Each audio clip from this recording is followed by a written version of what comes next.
варзишгоҳи марказии шаҳри Душанбе бори аввал дар таърих шоҳиди бозиҳои 8-1-ниҳоии Лигаи Чемпионҳои Осиё гардид. 17200 тамошобине ки ба ин майдон омад, аз ҳунарнамоии ду дастаи беҳтарини Осиёи Марказӣ Истиқлоли Душанбе ва Персеполис лаззат бурданд. ҳоло футболбозони дастаи Истиқлол бо пирвоҳанҳои сафед ба онҳо хостанд дар дақиқаҳои аввал ба бартарӣ соҳиб шуда ба дарвозаи Персеполис гол зананд, вале таҷрибаю имкониятҳои хуби Персеполис ба он овард ки 20 дақиқаи қисми аввал онҳо ба бартарӣ соҳиб шуданд ва лаҳзаҳои голзаниро ба вуҷуд меоварданд. ҳоло бубинед Муҳиддин Ҳасанов дарвозабони ҷавони мо тавонист ки як зарбаи ниҳоят хатарнокро баргардонад, вале дар мавриди дигар Ислом Зоҳиров ҳам боз як бозигари ҷавони мо тавонист ба сӯи дарвозаи Ҳамид Лак зарбае занад ва Ҳамид Лак ин зарбаро ҳам боз дошт ки ҳоло мо шумо инҷо мебинем. Набудани Мишенко муҳофизатгар дар хати миёна ҳамчунин Нуриддин Давронов ва Муҳаммадҷон Раҳимов эҳсос гардид. Ҳарчанд футболбозони мо боз имкониятҳои хуби голзаниро ба вуҷуд оварданд. Дар қисми аввал ҳоло будед Ваҳдат Ҳанонов бисёр як зарбаи ниҳоят олӣ зад ки қариб буд ки тӯб вории дарвоза гардад, вале моҳорати фардии Ҳамид Лак ба ӯ имкон надод ки ин тӯбро ба тӯри дарвоза занад. Бори дигар бубинед ҷасти зебо, зарбаи ниҳоят сахт, аммо Ҳамид Лак бисёр мавқеи худро ишғол карда буд ва ин тӯбро дошта мегирад. Дар мавриди дигар дар ин бозие ки Истиқлол гузаронид, хати муҳофизаташ аз канори чап хуб бозӣ накард. Дар марказ ҳам бозигарони мо якдигарро хуб намефаҳмиданд.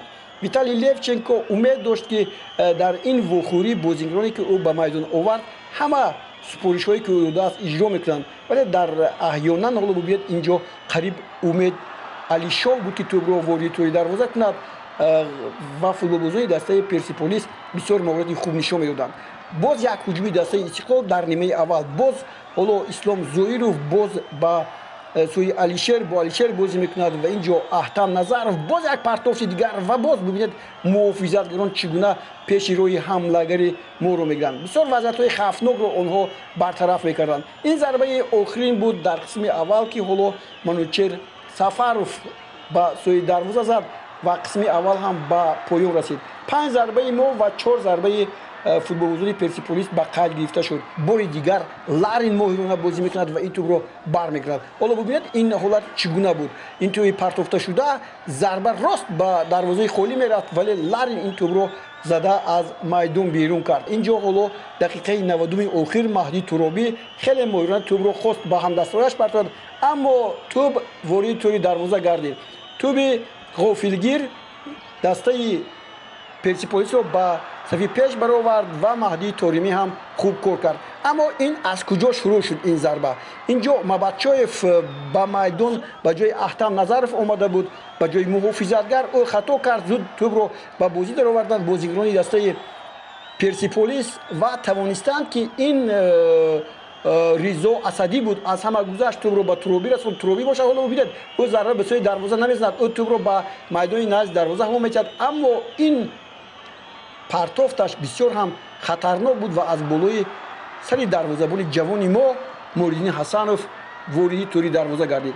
Мо кӯшиш кардем ки ҳисобро баробар кунем. Дақиқаи охир ҳама бартарӣ бар ҷониби дастаи Истиқлол буд. Манучер Сафаров як зарбаи олию мустаҳкам мезанад, вале дар ҷояш аст Ҳамид Лак ва ин тӯбро бармегардонад. Агар Ҳамид Лак шояд намебуд, дар ин рӯз мо тӯбро ба тӯри дарвоза равон карда метавонистам, аммо ӯ дарвозабон аст ва бояд ин зарбаҳо, чунин зарбаҳое ки баргардонид, бояд баргардонад.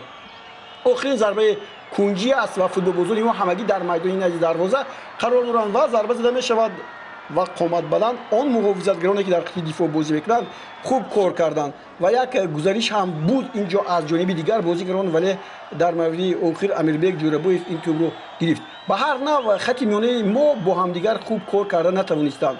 мо идомаи бозиҳое ки Истиқлол дар Ар-Риёзи Арабистони Саудӣ нишон дода буд дар бозиҳои гурӯҳӣ ҳамонро дидем, вале иҷрокунандагон ноқисӣ карданд. Яъне Нуриддин Давронов тавре гуфтам, Муҳаммадҷон Раҳимов ва муҳофизатгар Мишенко ба ин бозӣ метавонистанд дигар як шӯълаи нав зам кунанд, вале онҳо набуданд ва дар натиҷа Истиқлоли мо ба мағлубият дучор шуд бо ҳисоби 1-0.